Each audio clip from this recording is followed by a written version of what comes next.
Majú trošku lepší názov obchodného centra v Krompachoch. Tam majú, áno, Pokrok. V Krompachoch postavili obchodné centrum. A niekto prišiel a povedal, že Pokrok.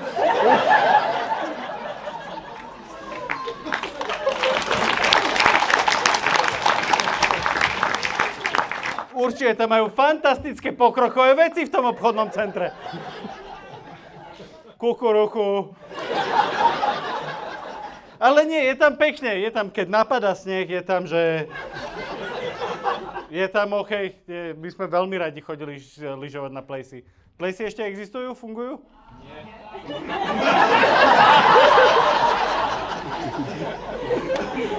Viete čo, môžete si za to sami.